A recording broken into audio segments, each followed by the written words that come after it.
Let them go to a few places where you could play ball and play and watch it on TV. That's one option. The next option is to do the same thing, but if things are really low, to restrict the number of people in a stadium. The next thing, every fifth seat or every fourth seat, that could be done.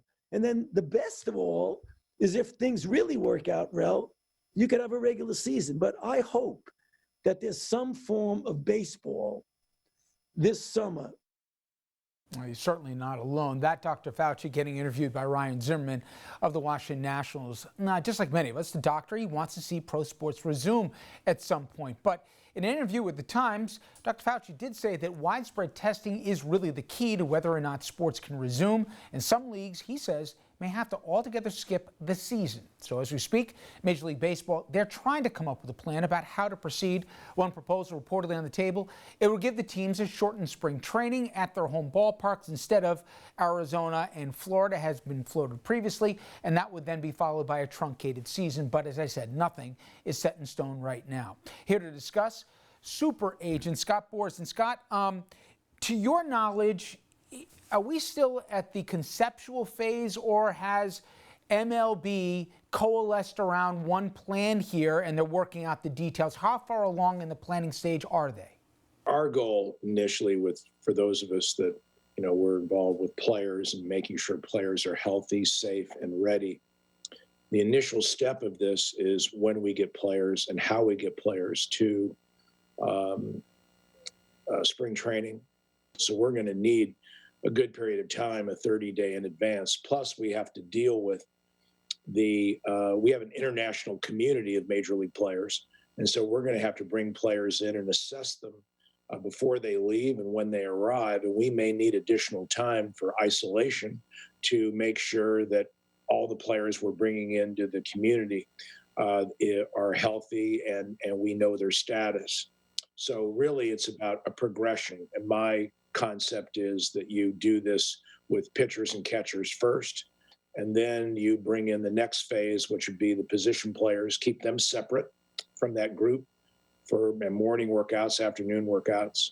And then once you've again isolated and understood where all the players are at, then you can join them together in a larger group so that they're basically certified and everyone is operating healthy. From the exposure standpoint, as you know, Scott, it's not just what they find in the ballpark or even in the limited community, let's say at the locker room. Do you envision once the season starts that the players are basically not quarantined, but their audience is limited, that they're not going back home? That was some of the concerns I heard from some of the players, especially with young families or with spouses that were pregnant, et cetera. Am I going to be restricted here from my life outside the ballpark? I think initially we have to really determine and understand the virus in a group of people. We want to limit, acknowledge that this is the safest way to do this. Once we have the players measured and they are isolated, say for spring training, obviously having them in their home ballparks and having them at home with their families is a part of life, I think, that we've now looked at from the Asian models, because we have leagues ongoing in Taiwan and Korea, where we have the families tested. We let the families know that initially they're to limit even what they do, but they'll be with the players. They'll be with them because we've had time to test them and to understand what the home environment is like for each player and do our diligence there. And so that progression has worked quite well in other environments for baseball. And so we've got a little bit of a control model that tells us what's safe and effective in how to pursue this. There's a few models floated out. Some would be that it wouldn't just be spring training down in Florida, Arizona. If you want to extend it to Texas and California, the games would also be played. There are other models is after the spring training, there'd almost be a realignment or would be a realignment, and teams would be, again, limited in travel to, let's say, the Northeast teams would be in the Northeast, Midwest, et cetera. Which model do you favor? Well, my focus, Richard, has really been on getting players in a position to perform their skill And I'm for getting that done first, get the players ready, and then look into all the scheduling dynamics, knowing what we know about the virus at that time.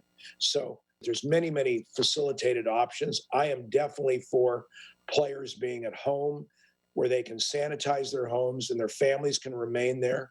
I'm definitely for them playing in the major league ballparks because we can put on a game and have social isolation. We can do it with the media, with the people that produce and broadcast the games, the players. We have biggest of locker rooms. As to the schedule of when and where, I think medical science is going to give us more directives on that as to what we can do. We could have a California league where you have the lowest mortality rates. You have 5 ballparks and you have 6 teams in every ballpark. But the reality of it is, I think we're even more advanced now to see that for everyone involved, we can have everything done in the home ballparks, which gives us the more stable aspect for families, for players. And then the question is the travel and what we do with charters and all these things to reduce the inflow of people to produce the game. So all of these things, I think, are subject to review. How about on the revenue side? I'm sure ownership's going to say, listen, we've got no gate here. Until things change, no fans are going to be coming through the turnstiles. And while I would expect viewership to be through the roof, we've already seen in my industry that the revenues haven't necessarily followed the eyeballs because there's less products that can be moved, given at least where we are right now. Has MLB come and said, listen, guys, we're going to look to at least reduce payroll consequently given the pandemic? I guess it's not publicly known, but about 50 days ago, players took anywhere from a 30 to 50% salary cut. And that by doing that, they said to owners under the CBA, the owners owed them a 162-game schedule and about $4.5 billion in player contracts. And correctly so, the two sides really reached a very compromise.